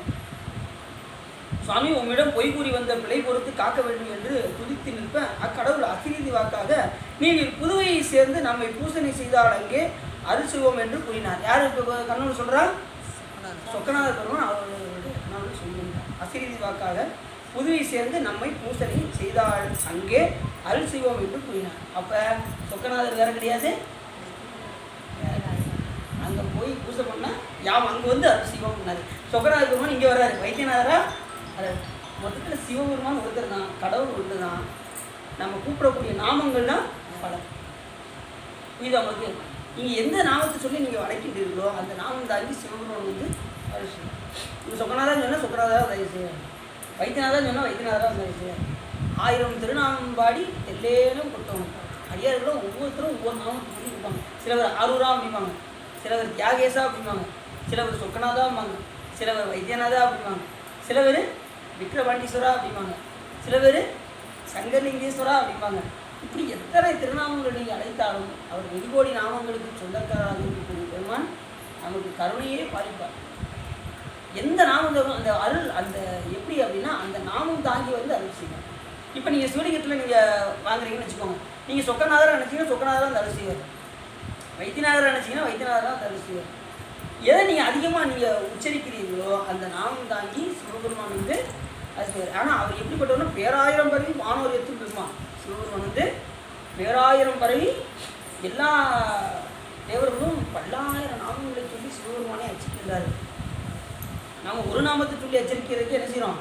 இந்த நமச்சிவாயன்னு சொல்லி ஒரு பூவை போடுறதுக்கு டைம் பத்த மாட்டேங்க அப்படிங்கிறோம். ஒரு பூவை போடுறதுக்கே நம்ம யோசிக்கிறோம். வேற ஒரு 8 போட்டி ஈசன் அடி போட்டி. அதாவது அடி நல்லா தெரிஞ்சுக்கோங்க. இன்றைக்கி நல்லா எவ்வளோ கவனமாக கேட்டுக்கோங்க. சிவபெருமான ஒரு 8 போட்டி சொல்லியாவது என்ன செய்யணும்? மலர்களை எடுத்து வீட்டில் உள்ள சிவபெருமான் படத்துக்கு போட்டு அர்ச்சனை பண்ணிடணும். புரியுதா உங்களுக்கு? இப்போ நீங்கள் சிவ பூஜை நீங்கள் பண்ணுவீங்களா? வீட்டில் பண்ணுவீங்களா? அதனால் படத்துக்கு என்ன செய்யுங்க? பூ போட்டு சாமிக்கு நைவேத்தியம் கரெக்டாக வச்சுக்கோங்க. சாமியை பட்டி போடக்கூடாது. புரியுதா உங்களுக்கு? நீங்கள் சிவலிங்கம் வச்சுருந்தா இருந்தால் ஒரு தண்ணீராவது எடுத்து அபிஷேகம் பண்ணணும். இல்லையா படம் இருந்ததுன்னா படத்தை வச்சு சாமி டெய்லி இந்த கல்கண்டு இந்த ஸ்வீட் பழம் இதெல்லாம் ஏதாவது டப்பாவில் வச்சுக்கிட்டு டெய்லி 2 எடுத்து சாமிக்கு என்ன பண்ணுங்க? நைவேத்தியம் ஊட்டி அதுக்கப்புறம் அதை எடுத்து நீங்கள் சாப்பிட்டீங்கன்னு வச்சுக்கோங்க. டெய்லி தினசரி சாமியோடைய நைவேத்தியத்தை எடுத்து சாப்பிட்டா எவ்வளோ சிறப்பாக இருக்கும். நம்ம உடம்புல எந்த விதமான நோய்களும் வராது. அதனால் படம் வச்சுருக்கவங்க என்ன வைக்கணும்? ஸ்வீட் பழம் கல்கண்டு உங்கள் தகுதிக்கு என்ன செய்ய முடியும்? இல்லை வாழைப்பழம் எதை வைக்க முடியுமோ வைங்க. அப்போ சிவலிங்க பூஜை பண்ணுறவங்க என்ன செய்யணும்? கண்டிப்பாக வெண்சாதம் கண்டிப்பாக வைக்கணும். சிவலிங்க பூஜை பண்ணுறவங்க என்ன செய்யணும்? வெண்சாதம் சுத்தம்னா கண்டிப்பாக வைக்கணும். இல்லாத பட்சத்துக்கு இப்போ ட்ரெயினில் நீங்கள் போய்கிட்டு இருக்கீங்க. அந்த நேரத்தில் நீங்கள் வந்து நெருப்பு வைக்க முடியாது. ஏன்னா என்ன செய்வான்? சத்தம் போடுவோம். ட்ரெயினில் போய்கிட்டு இருக்கும்போது நம்ம நெருப்பை பற்ற சத்தம் போடுவாங்க. அந்த நேரத்தில் நீங்கள் என்ன செய்யணும்? பழத்தை வாங்கி வச்சுக்கணும். இப்போ இன்றைக்கி 10 நாள் காசுக்கு போய்கிட்டு இருக்கோம். ட்ரெயினில் போய்கிட்டு இருக்கோம். அப்போ என்ன செய்யணும்? ஒரு பேரிச்சம்பழம் டப்பா ஒன்று வாங்கி வச்சுக்கிட்டு டெய்லி சாமி 2 இடத்துக்கு இப்படி சிவபூஜையை நம்ம என்ன செய்யணும்? அதை தொடர்ந்து எந்த நிலையிலும் சிவபூஜையை கைவிட்டவே கூடாது. அர்ஜுன் என்ன பண்ணால் தன் மகன் இறந்த அன்னைக்கு கூட என்ன செஞ்சான்? சிவபூஜை விடாமல் செஞ்சான். நாம் என்ன செய்யணும்? இன்னைக்கு இறந்துட்டாங்க தீட்டுங்க, நான் நாளைக்கு சிவபூஜை பண்ணிக்கலாமா அப்படின்னு நாம் சொல்லுவோம். அப்படி தானே சொல்லுவோம். எது எடுத்தாலும் தீட்டுன்னு என்ன செய்வோம்? நம்ம அப்படி தான் ஒருத்தங்க அடி நான் போன வாரம் பார்த்தேன். சாமி ஒரு தீட்டாகி போச்சு, 31 நாளைக்கு கோயில் வரக்கூடாதுன்னு ஒருத்தவங்க சொல்கிறாங்க. ஒருத்தவங்க சொல்கிறாங்க 1 வருஷத்துக்கு கோயில் போகக்கூடாதுன்னு சொல்லியிருக்காங்க. இதை நான் எதை கடைபிடிக்கிட்டு அப்படின்னு கேட்டாங்க. நீங்கள் 3 நாள் கழிச்சு கோயிலுக்கு வந்துடுங்க அப்படின்னு. எப்படி சாமி? அப்படிலாம் வரலாம். 2வது டெய்லி தினசரி நீங்கள் கோயிலுக்கு போகலாம். கோயிலில் போய் வெளியிலேருந்து நீங்கள் என்ன செய்யலாம்? சாமியை தரிசனம் பண்ணலாம். நித்தமும் கோயில் போய்கிட்டு இருக்கவங்க அந்த நிலையை என்ன செய்யணும்? வெளியில் இருந்தாலும் சாமியை பார்க்கணும். இதை சாக்கு வச்சுக்கிட்டு என்ன செய்கிறாங்க? கோயிலுக்கு போக மாட்டேங்கிறாங்க. ஏதாவது ஒரு தீட்டு காரணத்தை வச்சுக்கிட்டு கோயிலுக்கு போகக்கூடாது. வீட்டில் உள்ளவங்க சொல்கிறாங்க 1 மாதம் போகக்கூடாதான், 31 நாளைக்கு போகக்கூடாதுங்கிறாங்க. 1 வருஷத்துக்கு அந்த பக்கமே போயிடாதீங்க அப்படிங்கிறாங்க. அம்மா அப்பா செட்டா 1 வருஷத்துக்கு போகக்கூடாதா? அப்படிலாம் கிடையாது. பிறப்புக்கும் இறப்புக்கும் 3 நாள் தான் தீட்டு. அந்த 3 நாளும் பார்த்தீங்கன்னா நீங்கள் அப்பயுமே கோயிலுக்கு போகலாம். கோயிலில் போய் கோபுர தரிசனம் பண்ணலாம். கோபுர தரிசனம் பண்ணால் உங்களை உள்ள சாமி வழிபட்ட பலன் உங்களுக்கு கிடைக்கும். போக முடியாத பட்சத்தில் இப்போ பெண்கள் 3 நாள் தீட்டில் இருக்கீங்கல்ல, அந்த நேரத்தில் நீங்கள் வந்து என்ன செய்யணும்? வெளியிலேருந்து சாமியை தரிசனம் பண்ணணும். அப்பயும் நீங்கள் வரலாம், வந்து வழிபாடு செய்யலாம். கோபுரத்தை தரிசனம் பண்ணால் இங்கே கூட வர முடியல, உங்களுக்கு கோபுரம் எங்கே கூட தெரிஞ்சாலும் சரி, கோபுரத்தை வழிபட்டால் சிவபெருமானே வழிபட்ட பலன் உங்களுக்கு கண்டிப்பாக. செட்டாலே காலையில் போயிட்டு சாயங்காலம் கோயில் போகலாமா? எப்படி சார்? சாவு நடந்துச்சு, காலையில் செட்டை விட்டு போகலாம், சாயங்காலம் கோயிலுக்கு போகலாமா? குளிச்சுட்டு வரணுமா? எங்கே திருஷ்டிக்கு போயிட்டா திருஷ்டி போட குளிச்சுட்டு கோயில் போயிடாது. அதான் போயிடும்.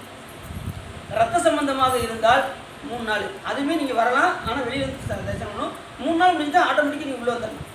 இது ரத்த சம்பந்தம் கூட பிறந்தவங்க இறந்துருந்தா கூட 3 நாள் தான் தீட்டு. அதுக்கு கூட கிடையாது. சிலவர் பார்த்தீங்கன்னா 16, 31, 1 வருஷம் இப்படி போய்கிட்டே இருக்கு. ஆமாம், இப்படி தெரியாமல் சொல்கிறாங்க. வேற ஒன்று இந்த காலத்துலலாம் அர்ஜுனே மகன் பார்த்திவன் இறந்த அன்னைக்கே அவர் சிவபூஜை பண்ணிட்டு தான் மற்ற காரியமே பண்ணலாம். அது கதையில் வரும். அவ்வளோ சிறப்புடையது. ஏன்னா சிவபூஜைக்கு வந்து எப்பயுமே ஸ்டாப்பே கிடையாது. இறக்கும் வரைக்கும் நம்ம என்ன செய்யணும்? சிவபூஜை பண்ணிக்கிட்டே இருக்கணும். இந்த பிறவி எதுக்குன்னா சிவபூஜை பண்ணுறதுக்கு தான். இப்பிறவி தப்பிடில் எப்பிறவி வாய்ப்பு. எல்லாம் சிவலிங்கத்தை எப்படியாவது வீட்டில் வச்சு அங்கோடு அதை கொஞ்சுங்க, உலாவுங்க. ஒரு மலர் எடுத்து வைத்து சிவபெருமானை அச்சிங்க. அதுதான் சிறப்பு. ஏன்னா மானிடப்பிறவி தானும் வகுத்தது மனம் வாக்குக்காய மானிடத்தைந்தும் அரண்படிக்காக ஒன்றோ வானிடத்தவர் உண்மையில் வந்து அரண்தனை அச்சிப்பேன். இந்த பிறவி நம்ம வீணாக்கிடக்கூடாது. அதனால் சிவபெருமானை முதல்ல வந்து படத்தை வச்சு வழிபாடு பண்ணுங்க. அதுக்கப்புறம் சிவலிங்கத்தை வச்சு புஷ்பம் சாத்தி ஒரு நைவேத்தியம் கொடுத்து வழிபாடு செய்யுங்க. அதுக்கப்புறம் சிவபெருமான் உங்களை குருநாதரை வரவழைத்து உங்களுக்கு உபதேசம் செய்து உண்மையான ஒரு சிவலிங்கத்தை உங்கள் கையில் செய்வார். அப்போ நீங்கள் ஏற்கனவே பூஜை பண்ண அந்த சிவலிங்கம் இருக்குது பார்த்தீங்களா, அதை வந்து புஷ்பம் சாத்திக்கிட்டே இருங்க.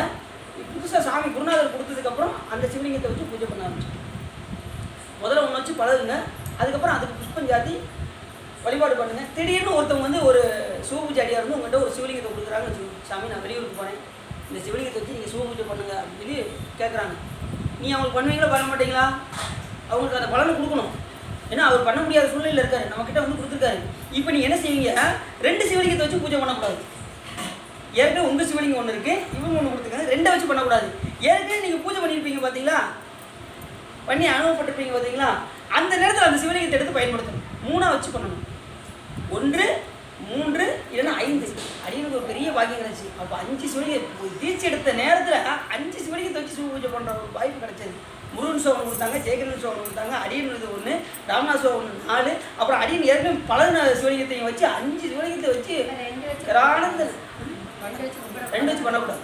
1, 3, 5 அந்த மாதிரி தான் வச்சு பண்ணணும். சிவ பூஜை பண்ணுறது தான் அபிஷேகம் 5 இதுக்கும் அப்படி ஊற்றுறதுக்கு அபிஷேகம் பண்ணுறதுக்கு அப்படி ஒரு பெரிய பாக்கியத்தை சொல்லுங்க.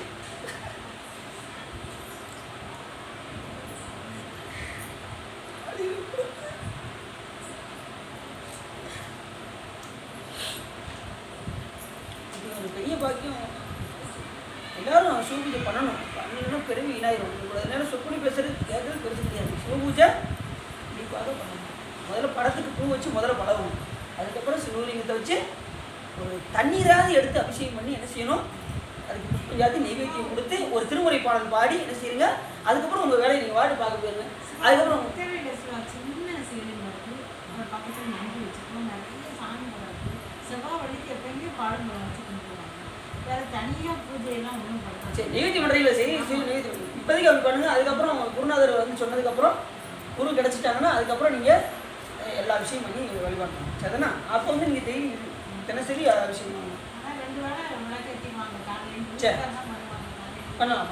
செவ்வாய் வழிக்கு பாலும் பழம் விடாமல் வச்சு மார்கழி மாதம் காலையில் இந்த பேச்சம்பழமும் வச்சு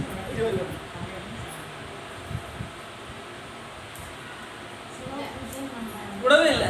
அப்படி இதுக்கு இங்கே இருந்தாலும் இதாக இருந்திருக்கோம். போய் அப்படியே சரி பார்த்தீங்களா? அது அப்படி இருக்கிற மாறி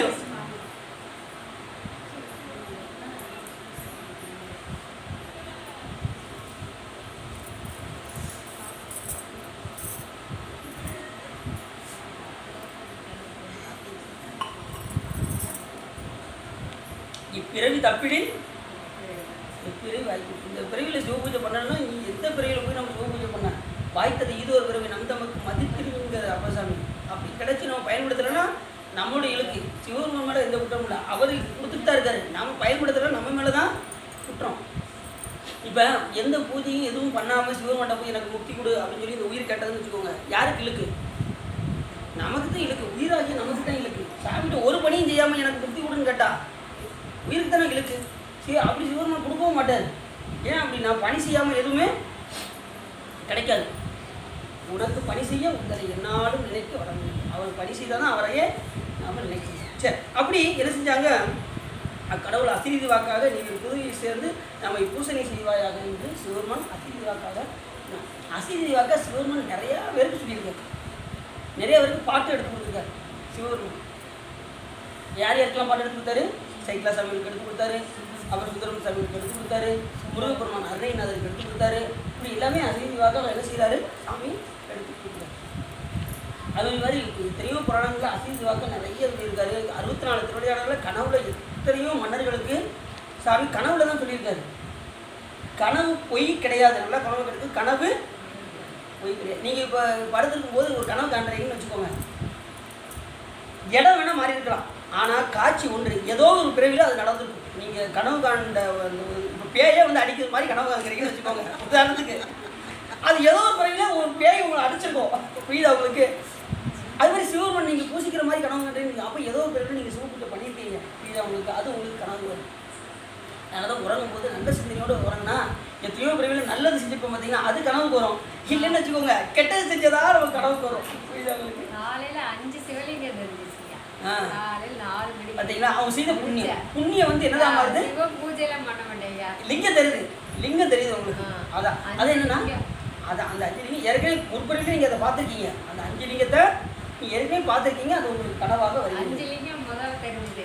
சரி பக்கத்தில் போய் பார்ப்போன்னு பார்த்தா அது பிள்ளையார் ஆயிடுச்சு. பக்கத்தில் ஒரு லிங்கம் மட்டும் இருக்கு. அப்படியோ நம்ம கனவு ஒரு சாமி கனவா அது சரி சரி இப்படி சாமி ஏதாவது திருவள்ளுவர் பண்ணிகிட்டே இருப்பார். சரி இப்படி சொல்லி பூசரை சீதாலைக்கு அரிசிவம் என்று கூறினார். அது கேட்டு வடகி புதுவை போவதற்கு வணிகர்கள்லாம் சிந்தித்துள்ளனர். அந்த ஏமாத்திரம்லாம் என்ன பண்ணாங்க, இந்த உளுந்தின் பண்ண வணிகர்கள்லாம் என்ன பண்ணாங்க, புதுவை தளத்துக்கு போகணும்னு முடிவு பண்ணிட்டாங்களா. நீ நாளைக்கு அவங்க வந்து எப்படி போக போகிறாங்கிறத நம்ம பார்ப்போம். போய் அங்கே போய் என்ன செய்ய போகிறாங்க, அது எப்படி பயிர் மிளகா மாறுது. இப்போ மிளகு வந்து என்னதாகிடுச்சு, உளுந்தா மாதிரி. ஆமாம் பயிர்னா உளுந்த பயிர் தானோ, உளுந்த உளுந்த பயிர் தான் பயிரா, சரியா போச்சு. உளுந்த பருப்பு, அது உளுந்த பருப்பு பயிர், உளுந்த பயிர் வேற பருப்பு வேறையோ. பருப்பு வந்தா உடச்சுட்டா பருப்பு, உளுந்த இருந்தால் பயிர். தான் பயிர். இப்போ மிளகு பயிராக இருக்குது. நாளைக்கு பயிர் எப்படி மிளகு அறுந்ததை பற்றி சாமி திருவருளால் வைத்தியநாதனுடைய பெரும் கருணையாக நம்ம நாளைக்கு சிந்திப்போம் என்று சொல்லி எல்லாரும் உள்ளம் நிறைந்து உவகை சிறந்து நீங்கள் இந்த புராணத்தை நீங்கள் கேட்டதினால் உங்களுடைய வல்வினை கரைந்து திருவருள் உரையும் என்று சொல்லி திருப்புகழ் வாடி அடியேன் உரையை நிறைவு செய்கிறேன். திருச்சிற்றம்பலம்.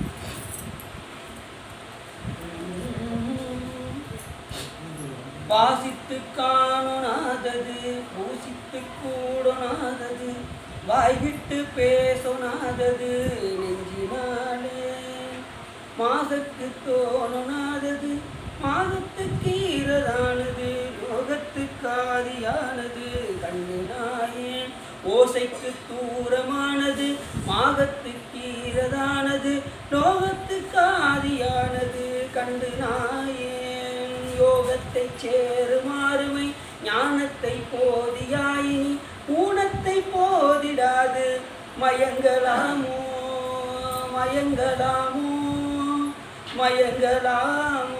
ஆசைப்பட்டே நல்காவசை வேடிச்சிக்காக மாமையன் ஆகி பொற்பாதமே பணி தந்த வேலே ஆடித்து செயல்கள் பாய் வயலூரத்தில் காலமோடன ஆகி பொற்பாதமே பணி அந்த வேலே ஆகி பொற்பாதமே பணி கந்த வேலே நாசிக்குள் பிராணவாயுவை ரேசித்து எட்டாத யோகிகள் நாடிற்று காண உண்ணாதன நின்ற நாதா நாடிற்று காண உண்ணாதன நின்ற நாதா நாகத்து சாகை போயரு மேகத்தை சேசிராமலை நாதற்கு சாமி ஏசுரர் தம்பிரானே தம்பிரானே தம்பிரானே கைலாய விரும்புவது சிவஞான போததி காட்டும் என்னை வயல்வாய்மை இரண்டாம் சிந்ததித்தோர் மெய்ஞான பானுவாய் உயிராரும்பொழில் திருவாபுரத்திரைவாள்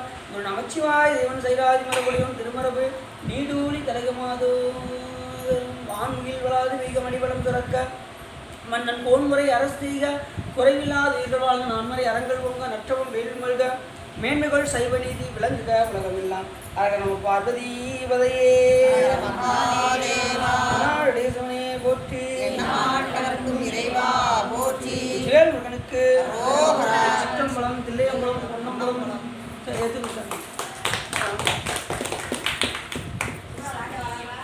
ஆமாம் வந்துடும் அன்றைக்கி ஒரு இடத்துல